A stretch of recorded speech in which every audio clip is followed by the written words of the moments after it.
¿Qué tal? ¿Cómo están? Bienvenidas, bienvenidos a nuestros jueves de Debate 22. Hoy tenemos como invitada a una gran periodista, siempre en el ojo del huracán por sus frontales y profundas investigaciones relacionadas con el poder público y el crimen organizado. Con 8 libros publicados, la mayoría sobre este tema, pues ha sido centro de ataques, amenazas y ha tenido incluso que dejar el país para proteger su vida. La llegada de su último libro, pues forma parte, llamémosle, de una saga, de todo un trabajo que ha ido tejiendo los vínculos entre el poder público, el crimen organizado, empresarios, artistas, cantantes y una suma de personajes. Emma y las otras señoras del narco, libro de Anabel Hernández, sigue dando mucho de qué hablar y su contenido no ha hecho sino afinar los ataques y las demandas contra la periodista. Anabel Hernández, un privilegio tenerte aquí con nosotras en Debate 22. ¿Cómo estás? Bienvenida. ¿Qué tal, Jacaranda? Buenas tardes y buenas tardes al auditorio. Gusto en saludarlos. Muchas gracias, Anabel. Mira, antes de empezar a hablar sobre el contenido del libro, déjame preguntarte algo que parecía casi inminente por el contenido que tú has publicado. Ya te han dicho que te iban a demandar porque los nombres que tú plasmas en este libro obviamente es de mujeres que están son públicas, ¿no? ¿Qué ha sucedido, Anabel? Porque tú misma contaste que también incluso mujeres y amantes o examantes de narcotraficantes te buscaron después de la publicación del libro y bueno, pues sé que te has enfrentado ahí a una gran polémica. ¿En qué momento estás ahorita, Anabel? Bueno, antes que nada quisiera comentarte que pues en el libro de Emma y las otras señoras del narco hay mujeres de todo tipo. Creo que eso es lo que nos debe hacer reflexionar, no solo artistas, sino mujeres de diferentes orígenes y diferentes razones que las llevan a involucrarse sexual, sentimental o ya familiarmente con los narcotraficantes. Hasta este momento, cero. Yo hasta este momento, ahorita que estamos hablando, yo no he recibido ninguna notificación de algún tipo de demanda moral. En contraparte, por desgracia, por las amenazas y la violencia de género y otros eventos que han sucedido, yo me he visto obligada a denunciar penalmente a una de las personas que menciono en el libro, que es el actor Andrés García, pero bueno, hasta este momento dijéramos que ese es el balance. En contraparte, también he obtenido, gracias al libro de Emma y las otras señoras del narco, gracias a este reto que yo lanzo, a esta invitación que yo hago, a este desafío de invitar a las mujeres del narco, a las mujeres que son madres, esposas, hijas, amantes, sean artistas o sean mujeres de otras profesiones, que hablen, que revelen, porque es justamente rompiendo esos pactos de impunidad que podemos pegarle al núcleo familiar de los carteles de la droga, al panal donde surge realmente el principal núcleo del sistema criminal, que son estas familias criminales, que son estas mujeres que procrean hijos, que son estas mujeres que consuelan, que invitan, que incitan con su sola presencia y compañía a que estos criminales sigan destruyendo nuestro país. Bueno, romper este pacto criminal y machista, como tú lo dices, no es cosa sencilla porque en el libro es muy interesante la aproximación periodística, antropológica que tú haces, ¿no? Porque ninguna de las mujeres que están aquí en Emma y las otras señoras del narco son víctimas, Anabel. Y eso me parece que es interesante porque digo, con todos los matices que pueda haber, son mujeres que de alguna manera han asumido un papel de compañeras de grandes narcotraficantes y lo han hecho por su propia voluntad. Por lo menos es lo que tú cuentas aquí en el libro, Anabel.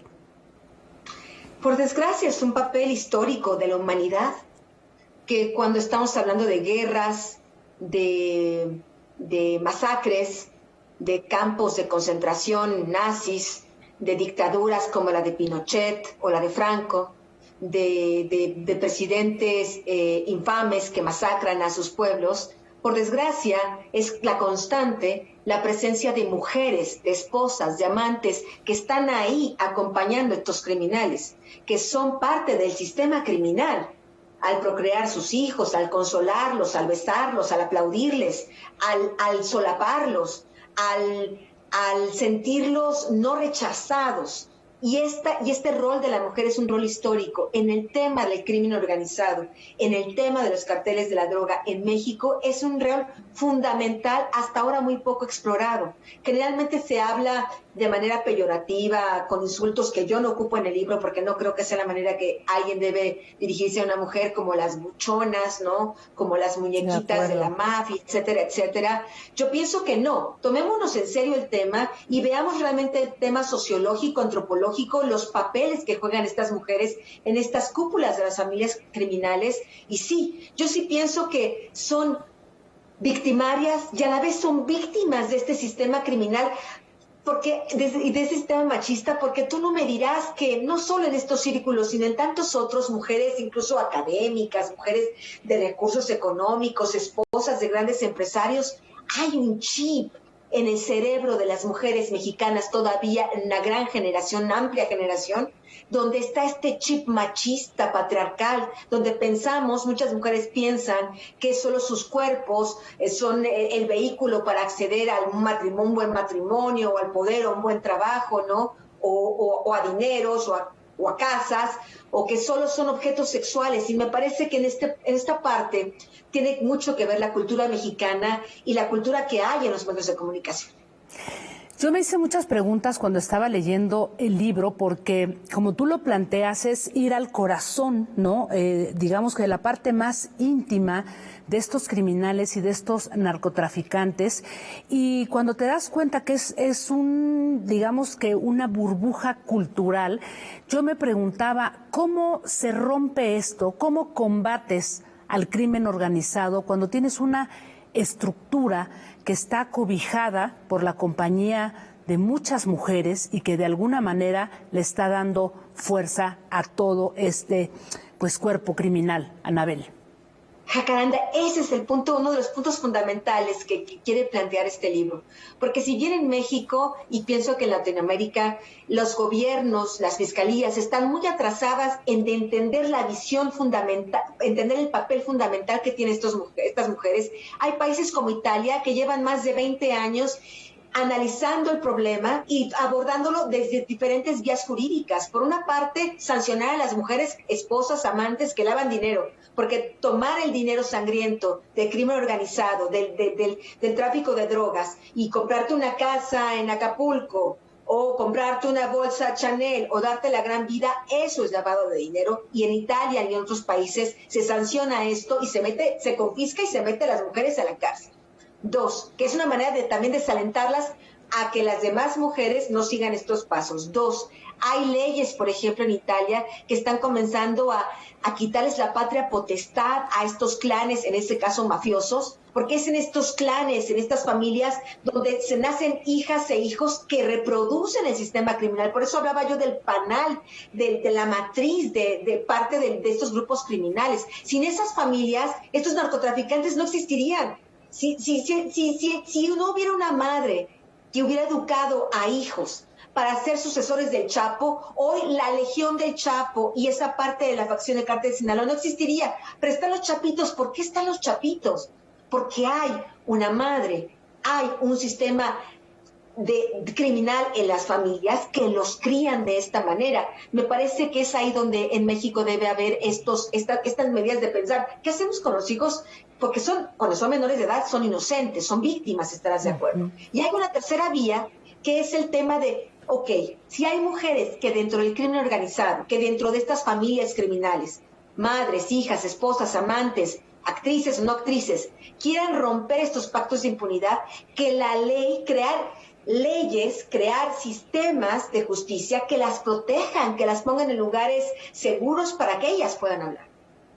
Así es, y bueno, este es uno de los niveles que planteas en el libro, que me parece muy interesante, porque de alguna manera vemos que no son damas de compañía inocuas, ¿no? Que de alguna manera también están vinculadas, como tú bien lo dices, con sistema de tráfico de drogas, con trata de personas, en fin, con una cantidad de cosas que como tú bien dices, hay que construir otro tipo de reglas, ¿no? Para poder también castigar y pensar qué está pasando ahí. Pero hay otro nivel también, Anabel, y en el que tú te metes y en el que das nombres y apellidos, y estamos viendo que esto no es un asunto de farándula nada más y de que si está fulanita o perenganita, o sea, estás dando nombres de expresidentes, estás dando nombres de exdiputados, o sea, esto es muy grave, Anabel. Entonces la pregunta es, ¿qué pasa con un libro como este? O sea, ¿realmente tiene una repercusión?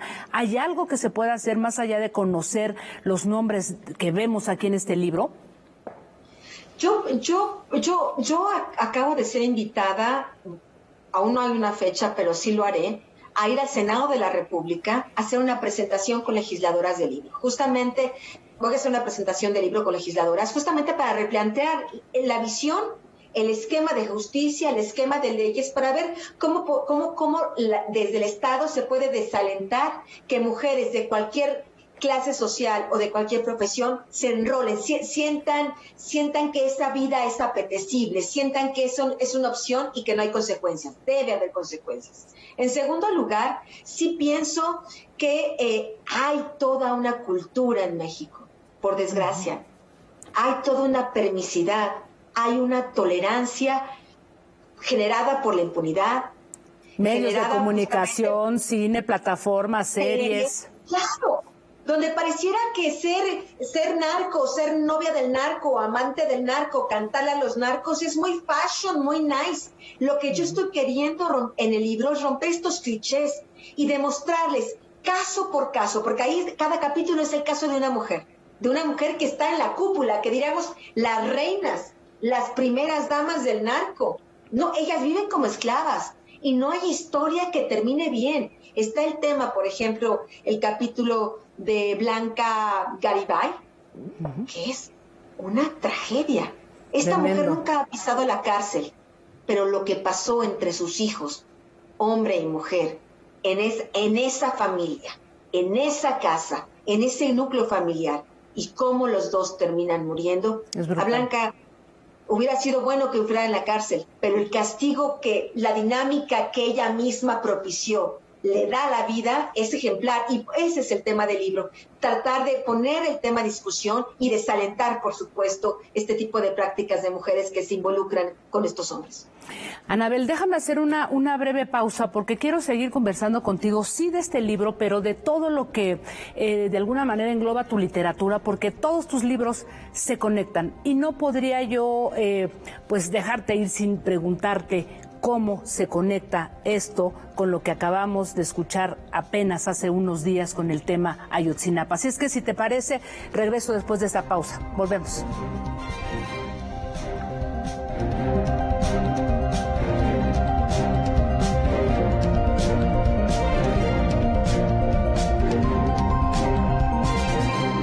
Bien, pues regresamos a esta interesantísima conversación con Anabel Hernández. Estábamos hablando de su libro Emma y las otras señoras del narco, pero te decía, Anabel, que de alguna manera toda tu literatura está conectada con El Traidor y bueno, pues con todos los libros que has escrito, y no podríamos de alguna manera olvidar ese tremendo libro que tú de alguna manera pusiste, nos regalaste en la mesa en 2016 sobre el caso de Ayotzinapa. La verdadera noche de Iguala se titula este libro.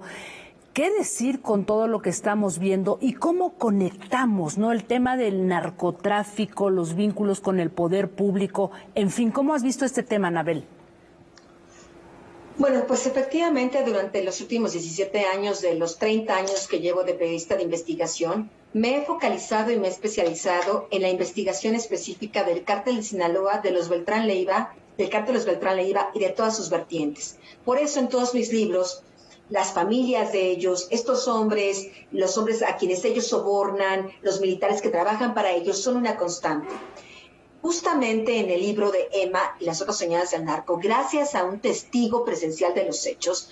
Este testigo no solo ve a las mujeres que entran y salen de las residencias de Arturo Beltrán Leiva o de Edgar Valdés Villarreal, alias la Barbie. Hablan de los políticos de Guerrero, por eso es importante conectarlo con el caso de los estudiantes. Hablan y este testigo dice, no hay militar, no había policía federal, no había gobernador que no estuviera a las órdenes del cártel de los Beltrán Leiva. Cuando ocurre el tema de los estudiantes en el 2014, sabemos todos que casi todos los hermanos Beltrán Leiva estaban ya en prisión o estaban muertos. Pero aún así, había herederos del cártel de los Beltrán Leiva que estaban ahí operando, que eran los grandes jefes de las drogas, cumpliendo estas prácticas de no hay militar, no hay gobernador, no hay policía federal que no estuviera bajo sus órdenes. Yo comienzo a investigar como periodista el tema de los estudiantes desde pocos días después de que ocurrieron los hechos aquel 26 de septiembre de 2014 y las primeras investigaciones con documentos, con testigos oculares, porque yo voy a Iguala. Yo estaba en ese momento en Estados Unidos, becada en la Universidad de Berkeley. Yo voy a México a hacer esta investigación patrocinada por la universidad. Ellos son los que pagan los gastos de investigación. Hago esta investigación, hablo con testigos y durante de 2014, 2015, 2016, logro reconstruir lo que pasó y logro detectar dónde está la mentira. Y desde un principio era muy claro que la Policía Federal, el Ejército Mexicano, la Procuraduría General de la República, la Policía Estatal y sí, algunos policías municipales de Iguala habían participado activamente en la persecución, en el ataque y en la desaparición de los estudiantes. Hablé de las torturas y bueno, parte de lo que ayer se informaba el grupo de expertos independientes, el GIEI, hablaba justamente corroborando una y otra vez lo que yo publiqué en el libro de la verdadera noche de Iguala en el 2016. Y una de las cosas que son tremendas también y que tú planteas de alguna forma en el libro, ya señalabas que la visitaduría de la PGR, ¿no?, había instruido investigar al batallón 27 de Infantería, pero que esto había sido detenido, y tú lo dices, por órdenes presidenciales, Anabel. Directamente. Yo tengo la información exacta, precisa, de cómo entonces Arely Gómez, que era la Procuradora General de la República, la sucesora de Jesús Murillo Caram, cuando el fiscal Chávez Flores termina este informe muy profesional, muy objetivo, de decir, aquí hay que detener al señor Tomás Herón. Ya lo decía en el informe, se le tiene que investigar y abrir un proceso penal contra Tomás Herón, que era entonces titular de la Agencia de Investigación Criminal, que era el que torturó los falsos culpables y que alteró toda la escena del crimen. Hablaba de investigar a la Marina, hablaba de investigar al CISEN, porque yo también en mis investigaciones allá pude descubrir que el CISEN estuvo presente en muchos de los ataques, estaban ahí tomando notas y mandando información. Y por supuesto estaba pidiendo investigar al capitán José Martínez Crespo, que es un militar que hoy está detenido, que es extraño que ayer en el informe no nos hayan dicho lo que ha declarado el capitán José Martínez Crespo, o si ha declarado tal vez porque él está encerrado en un campo militar en este momento, y hablaba este documento de la visitaduría que todo el batallón, todo el 27 batallón, tenía que ser investigado no solo por omisión, sino por acción y por estar presuntamente coludido con la organización criminal. ¿Quién era la organización criminal que en ese momento dio órdenes específicas? Era una célula de los Beltrán Leiva, que era mucho más que Guerreros Unidos. Era una célula que estaba por encima de Guerreros Unidos, porque Guerreros Unidos era solo un brazo armado.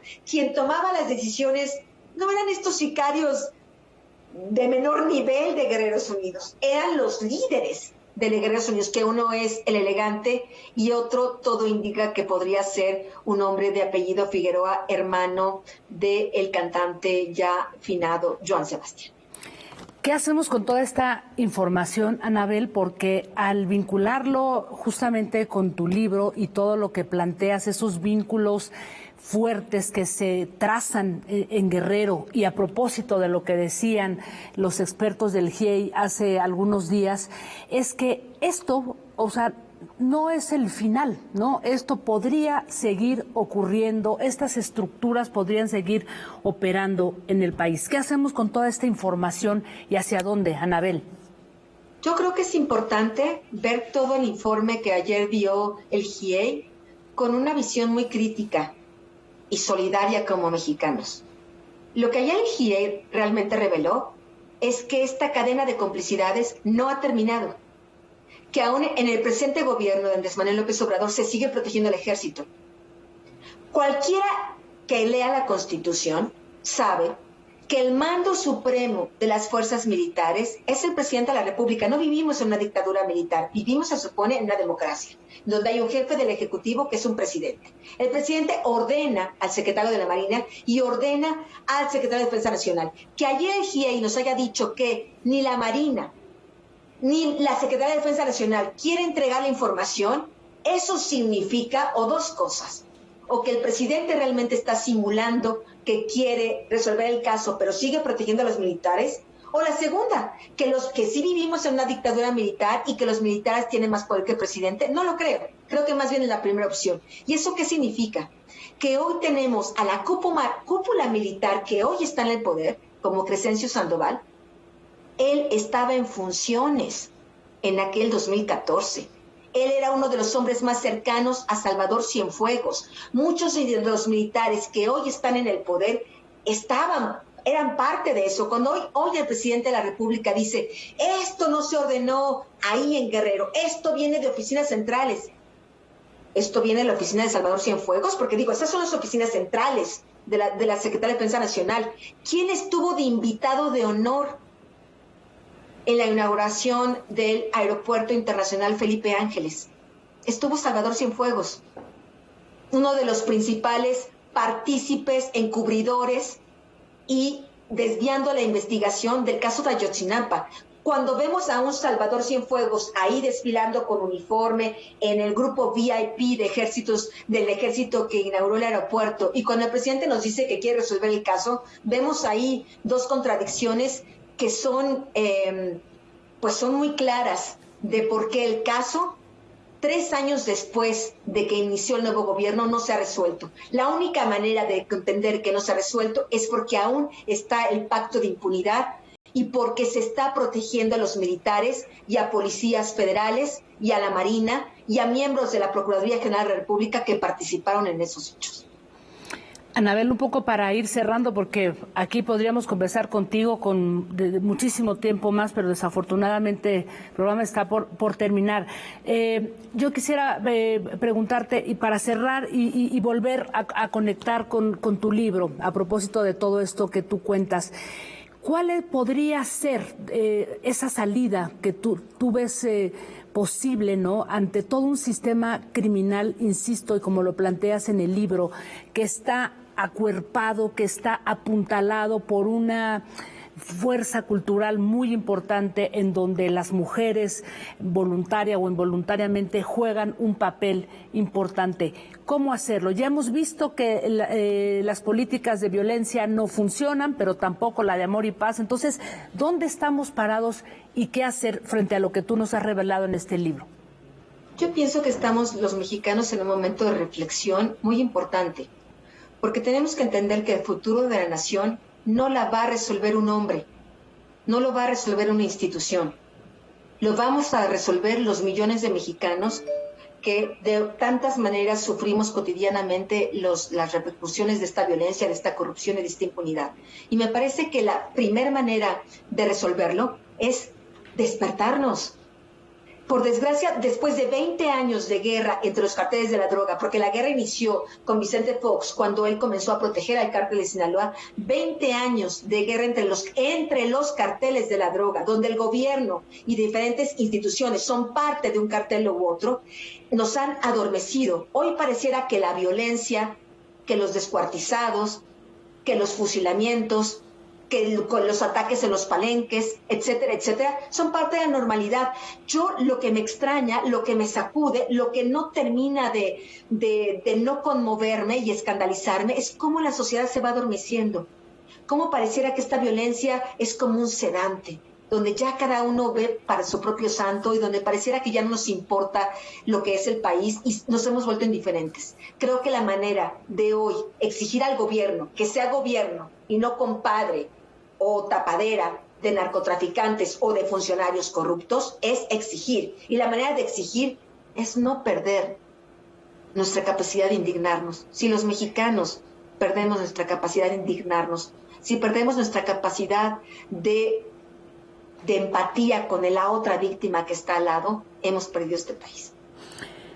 Pues me quedo con estas reflexiones tan fuertes, tan poderosas. Anabel Hernández, muy agradecida por tu tiempo, por estar aquí con nosotras compartiendo pues todos los pormenores de este libro y también pues de lo que fue en su momento esa investigación que hiciste sobre el caso Ayotzinapa. Hasta muy pronto, Anabel, muchas gracias. Muchas gracias. Muchísimas gracias. Gracias y hasta pronto a todas y a todos. Gracias por habernos acompañado. Recuerden que este programa se queda en la cuenta de YouTube de Noticias 22 Digital. Nos vemos el próximo jueves. Descansen.